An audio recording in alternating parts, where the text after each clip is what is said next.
We hear from churches all the time about having trouble getting traction with their small group ministries. If that's your church as well, you're in the right place. Today, we're talking about 5 problems that plague small group ministries in the church. Hello, and welcome to the Church Revitalization Podcast, brought to you by the Malnourished Group team, where each week we tackle important, actionable topics to help churches thrive. And now, here's your hosts, Scott Ball and AJ Matthew. Welcome to the Church Revitalization Podcast. My name is Scott Ball, and I am joined by AJ Matthew. I was about to say, as always, but last week we were not joined by AJ Matthew. We had a little bit of a... AJ's back. Should I just spell the rumors, Scott? Because I was in the checkout line the other day. The tabloids have got me on all the covers saying I left the band for a solo project, and this is not true. This is not true at all. No. We had. If you didn't listen to last week's episode, you should go back and listen. It was something we've not ever done before, and maybe we'll do it again. But we had something of breaking news. We don't get much breaking news in the church, but some new research had come out, and I wanted to just do like a quick hit episode on some key takeaways and insights from that research. If you've not listened to it, you should go back and listen to it. I hope it was helpful for churches, and certainly illuminating, I think, even if you disagree with some of my insights, maybe you can listen to it and draw some of your own conclusions from what the research is showing. But that's last week. Let's move on to this week. It's episode 99, AJ. Can you believe that? No. 99 episodes. Almost 2 years doing the podcast together. Yeah, it's crazy. And today we're talking about one of the most common complaints or problems that we hear from churches all the time, which is our small group ministry, or maybe you don't have small groups, maybe you've got Sunday school. It doesn't matter what your primary platform is, whether it's small groups or Sunday school or whatever, life groups, doesn't matter what you call it. They're just struggling. People aren't connecting with them. They're not engaging in them. And so today's episode we've titled Small Group Killers. There are 5 problems we've identified that plague small group ministries, things that we consistently come up. And so as we explain them, look for your church in these. Which of these problems are you struggling with? Which ones are driving the challenges in your church? My guess would be at least one of these is a problem for most churches. Yeah. So let's jump into the first one, Scott, and that's the problem of choice. You off air, you referred to this as the paradox of choice. And this is simply too many things for people to feel like they fit in anywhere, that's the paradox. Like, we have so many options. We think everybody fits great somewhere, but the more options you have, and this could happen really, if you've only got 3 options, people would be like, I don't feel like I'm in any of those 3. And then if you have 15 options, they're like, wow, these are so nichey that's not really me either. And this is a problem. And I've seen this from a couple of different angles, just in my own family's experience in small groups over the last, couple of decades. And so this is definitely one that happens. And the problem or the solution is typically not adding even more niche groups, right? Right. Yeah, it's a paradox, because you think you're doing a good thing by adding all these different categories. And let me give some examples. The young married couples group, the senior saints group, the young adults, the whatever. And so you start creating, or the motorcycle group, or the women's knitting circle group. So maybe it's not age, maybe it's affinity or whatever. And you start to create these boxes. And so then people look at all of them in your bulletin, or they look at them in whatever flyer you have, and they start to compare themselves to those categories. And they go, well, I don't know that I really fit in that. Because what is a young married couple, right? Like, my wife and I are, despite the protestations of my own internal mind, I don't know that we're really young anymore. But we're married. So what qualifies me? What's young married? It depends on the church, right? Sometimes young marrieds means 20s. Sometimes that means 40s. I've gone to some churches and the young married couples, it's like, 45, because compared to the rest of the church, they are young, right? So at any rate, the point is there's a paradox there, AJ, that actually the more boxes that you create, the more difficult it is for people to see themselves reflected in that box. And so, the solution often is going the other direction and using broader category language so that people don't have to feel like I have to fit in a particular box. And we're going to be talking more as we move along. I think by the time, just to peek ahead, AJ, when we get to problem number 5, I think the solution to problem number 5 fixes some of the problems 1 through 4. Yeah. But for now, let me just say, actually getting rid of some of those boxes and cleaning up the language is actually a better route to go than creating more niches and more boxes. Yeah, we're not finishing out number 1 here with a solid solution for every situation in every church. It doesn't exist, actually. This is more of an awareness. Be aware of these things if you're not getting any traction, or you feel like maybe your small groups have stalled, or you had some initial interest, but you're not really, getting any further with that.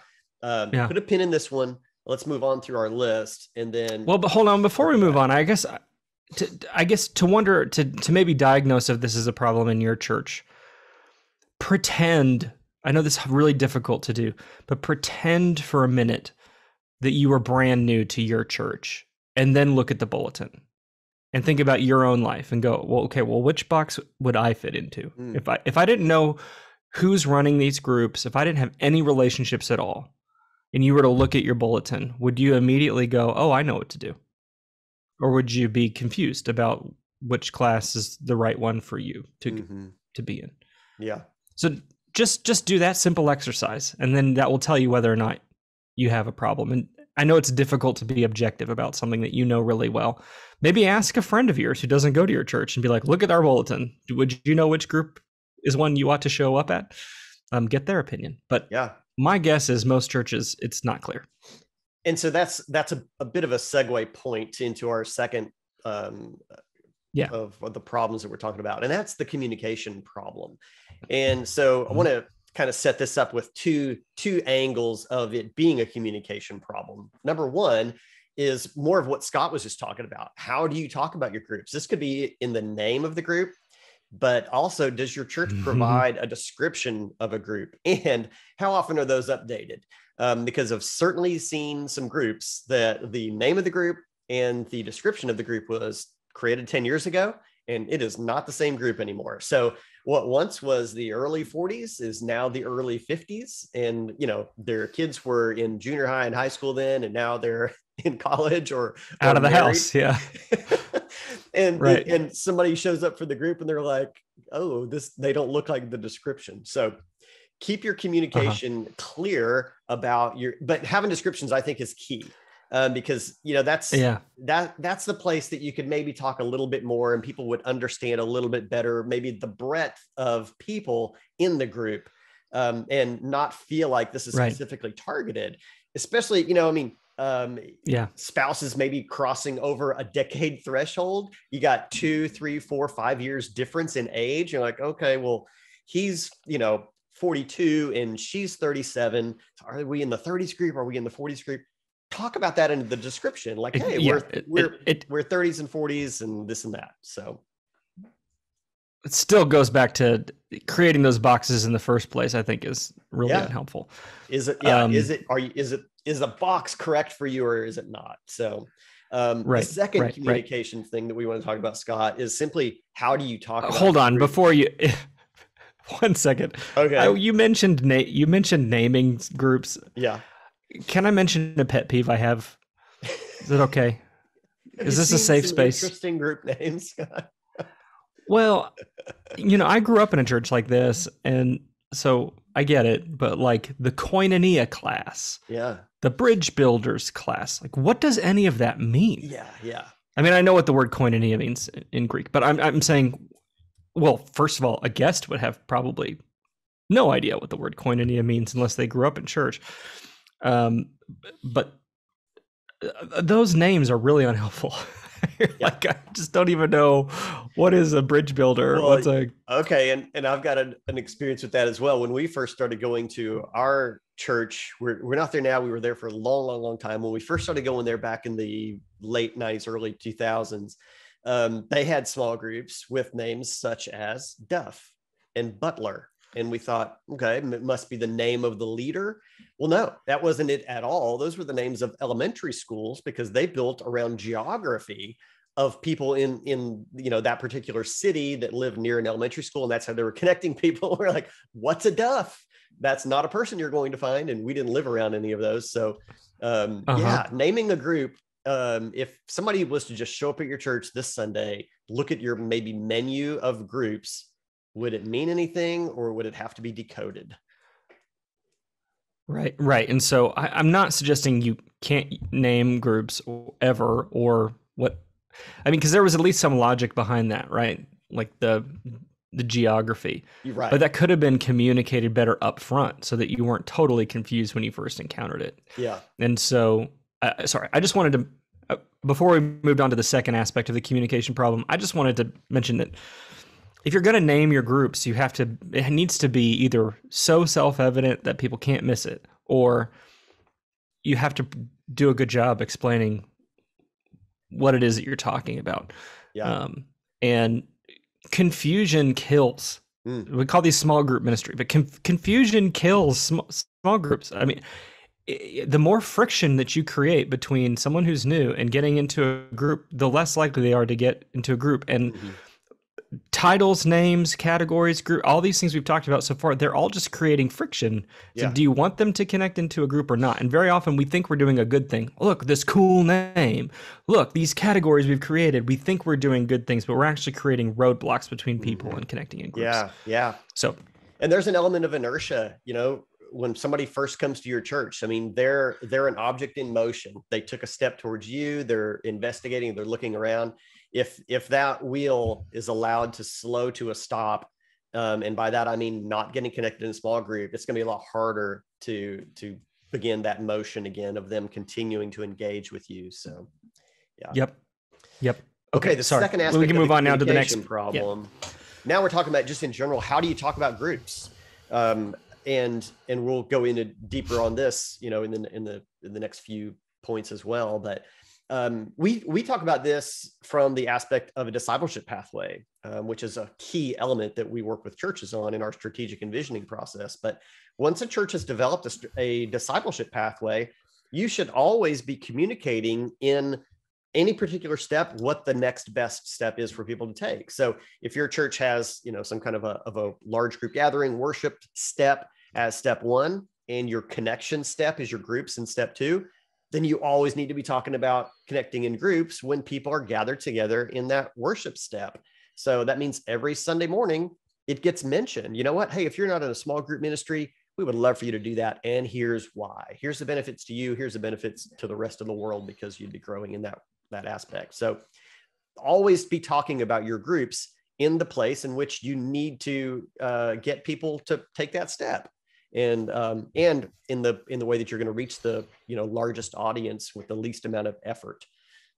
So this is an important aspect, Scott, that gets overlooked a lot. Churches just aren't really talking about it, and they're also not talking about the features and benefits of being in a group.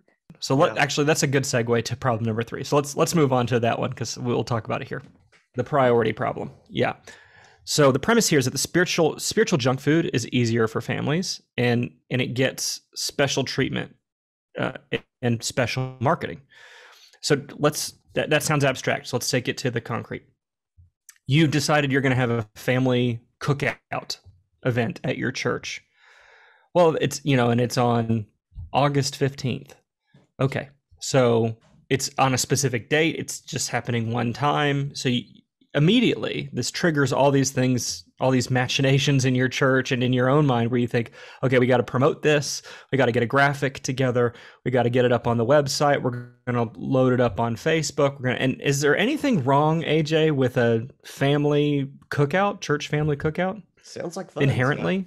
Sounds like fun. There's nothing wrong with it. It's a fine thing. But once that cookout's done, well, guess what, AJ? We have the fall family festival. It's coming up in the first weekend of October. So that's going to need a graphic. We're going to have to post on Facebook about it. We're going to need to talk about it on Sunday morning. And then when that's done, guess what? Christmas is just around the corner. So we got the Christmas thing coming up, and that's going to require a marketing graphic, some stuff going up on Facebook. We're going to have volunteers for that. Do you see the problem? You can go your entire life at most churches, floating from Sunday to Sunday, and tent pole event to tent pole event, and never connect. Tyranny of the urgent. Yeah, and then we go, well, gosh, what happened? When did the things that really drive spiritual growth get attention? Yeah. When in this system do the things that matter most get attention?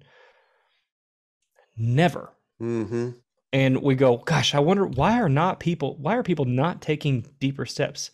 It's because we're pushing them to take shallow ones. Yeah. So there's a priority problem. That's right. Spiritual junk food is easier for families, and when you give it outsized attention, it's going to take up an outsized position in people's lives. Yeah. And and add on top of that the other layers, AJ, where it's confusing. I don't know what group I fit into. You add on top of the other things we've talked about so far. Yeah. And then there's no wonder why people don't take a step. That's right. Yeah. You almost can't blame them. Especially when, the staff is celebrating the turnout at the cookout, and not even paying attention to the fact that it didn't move anybody 1 inch closer in their relationship to Christ or each other. So, yeah. Ouch. Yeah, I get this. I get pushed on this in the churches I work with. I joke with them that when I come and show up, that they got bad cop, because I'm the one that comes in and tells them not to do so many fun things. And I have a distinct memory of a particular church I worked with in the Midwest. That one of the I don't know, I can't remember if he was he wasn't an elder. He was, I don't know, some sort of a lay leader. We were having heated discussion about the role of the annual chili cook-off. And he looked at me and he said, why can't we just have these fun things? Why can't we just do things that are for fun? Just for fun.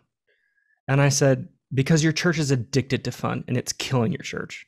And he didn't like that, I don't think. But it's the truth. So many churches are just addicted to these shallow things that are great at getting people to turn out.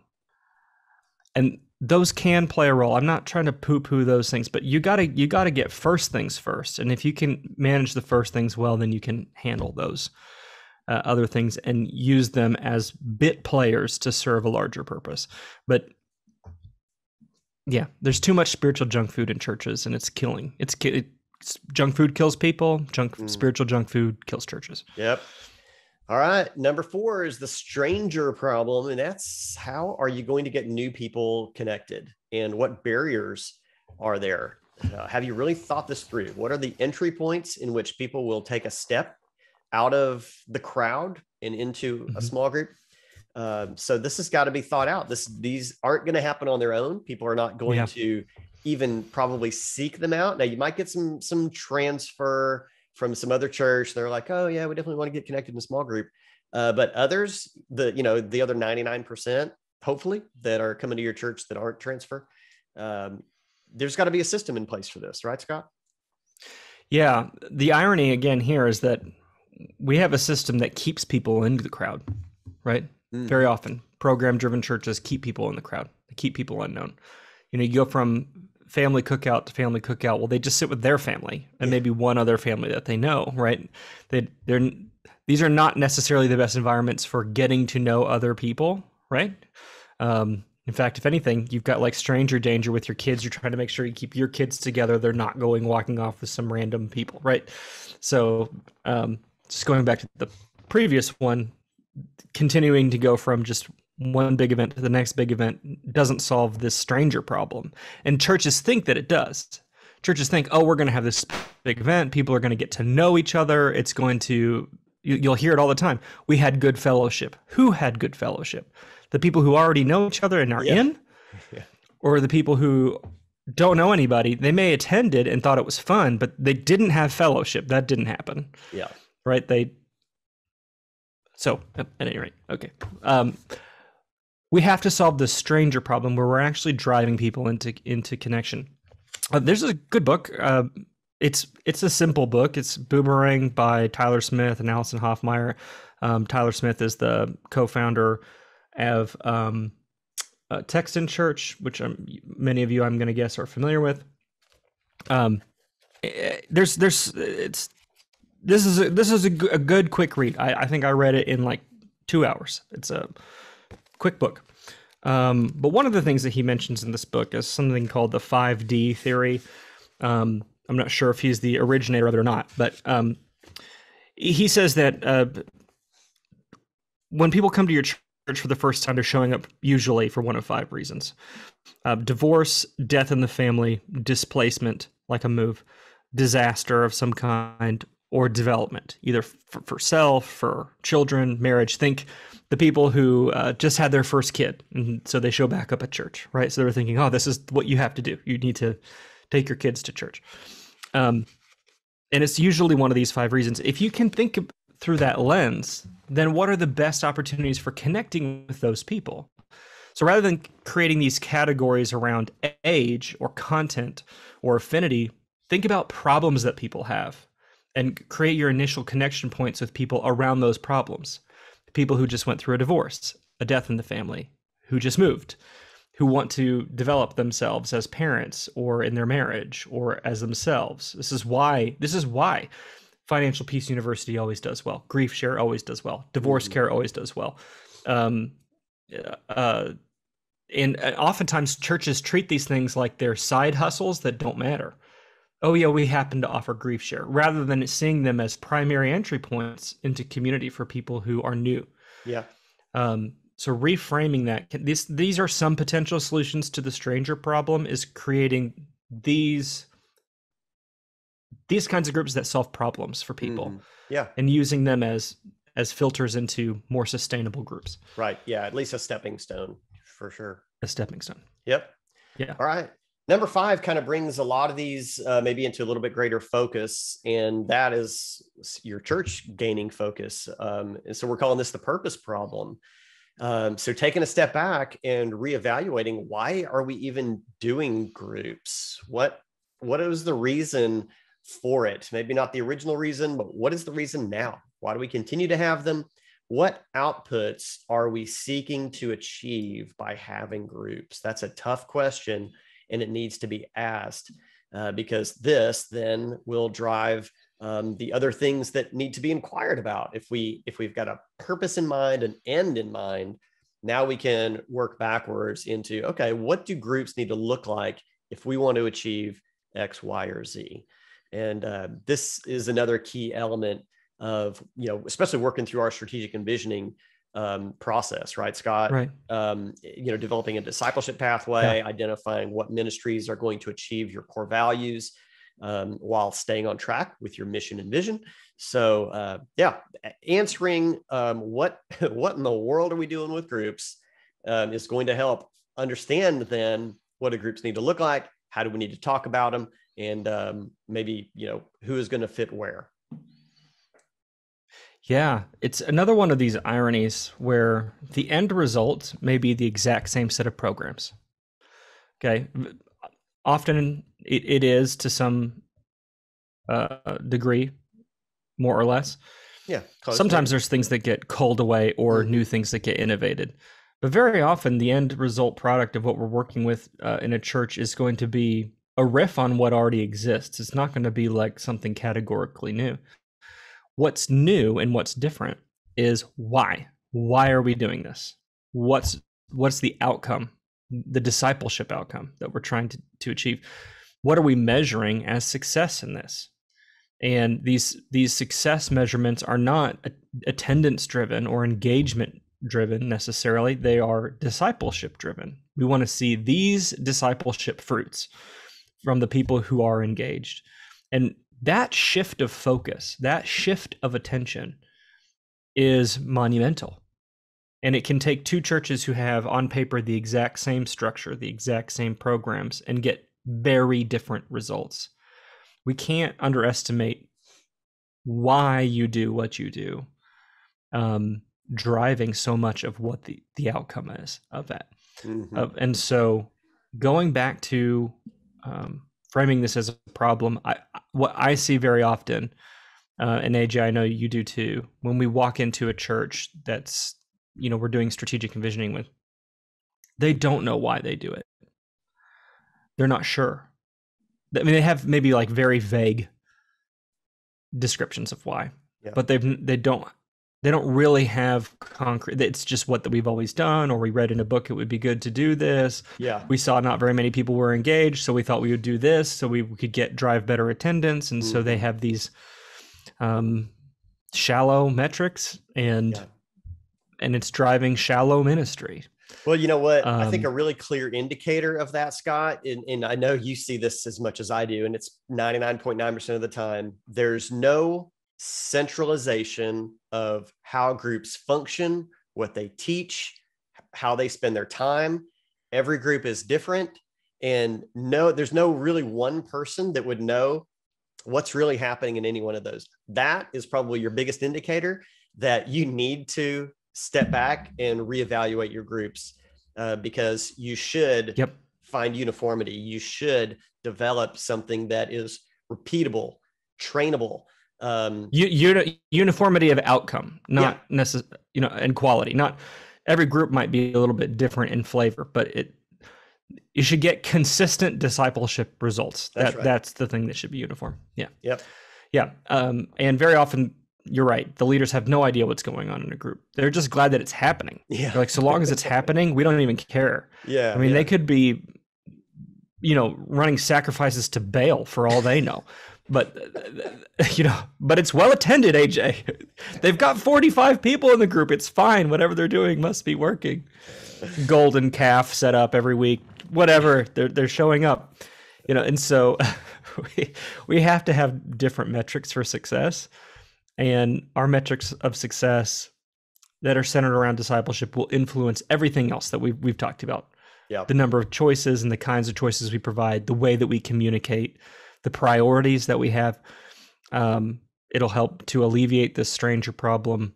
So I really do believe that if you can solve the purpose problem, it's not going to, by default, fix the other four, but it's going to assist you in fixing the other four, because now you have a framework for thinking about it. You have a framework for solving the problem.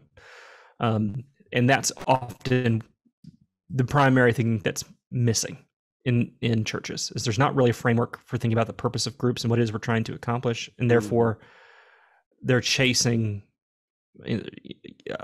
shallow metrics, shallow ministry, disjointed, create more choices, whatever. All right, give us a quick recap, Scott. Okay, so there are 5 problems that plague small group ministries and churches. These things are small group killers. The first one is the choice problem. If you have too many choices, the irony is it's hard for people to connect. Problem number 2 is the communication problem. So how are we talking about groups, and what is competing for attention when we communicate about groups? Number 3, the priority problem. You have to remember that spiritual junk food is easier for families. And because it gets special treatment in marketing, people are going to fill their calendars with that spiritual junk food and not take the steps that drive deeper spiritual engagement. Number 4, the stranger problem. It's very daunting to join a new church and get connected. And so have you oriented your entry points around solving the stranger problem? And finally, number 5, the chief problem here, the purpose problem. Which is the root of all the other problems. Why are we doing small groups in the first place? What is the designed spiritual discipleship outcome for groups? And are you holding all of your groups to that standard? Do you have a way to hold groups accountable to that standard? And I think if we can solve that problem, we can maybe attack the other 4 as well. One final note, AJ, I wanted to mention, and this will be new to you. I didn't mention this off air as we were preparing for this episode. But speaking of going back to the beginning, some research highlight here just came through, hot off the presses, AJ. Whoa. Hospitality. This is from Barna. Hospitality is the heart of Christian households. Here's the top line here. Practicing Christians who have regular visitors in their homes are more likely to forge deep, meaningful relationships both within and outside of their homes. They're more likely to pray together, have dinner on a regular basis, and read the Bible and pray, all these things. So they're more likely to have a deeper, more fruitful spiritual life when they're engaged in hospitality. And so this shows one of the reasons why groups are so important. It's not about attending a program. It's about having a 3 a.m. relationship with somebody. And the more of those that you have, the more fruitful you're going to be in the other aspects of your spiritual life. If we can communicate that to our folks, it really changes the game, I think. Yeah. Good final thought. This has been episode 99 of the Church Revitalization Podcast. We're teetering on the 100th episode. Speaking of which, Scott. Yeah. Maybe I'm not giving anything away. Come back next week. Yeah, don't give anything 100. away. Special feature. Yeah. Special stuff happening. Yeah. I mean, like, we're not giving away a trip to Disney World or anything like that. Okay. So let's just like aim your expectations. That would definitely be the one. Yeah, I would be the winner. Scott outside his moral compass and into cheating. It'd be like, Disney, I don't care. I'll throw it all away for it. I'm in. Yeah. That's right. Our listeners are like, what's going on? We're a big Disney family. Okay. So at any rate, I know they're liberal, they're crazy, whatever. I like the mouse. Okay. I like the main mouse. That went off course. All right. All I'm saying is next week, episode 100, come back next be week. there or be square. You can read today's show notes at malfirstgroup.com/99. And also there will be a link to watch us on the YouTubes. So if that's not where you're watching it right now, head on over there. Also, you can see our smiling faces. And as a bonus in the description on YouTube, we're going to have a small handful of discussion questions that you could have with your small group or maybe your church staff team. So get on over there, subscribe to YouTube, and catch us every week over there as well. Ring the bell. Ding. Ding. Oh, Thanks for joining us, everybody. We love you guys. Praying for you. We'll see you next week.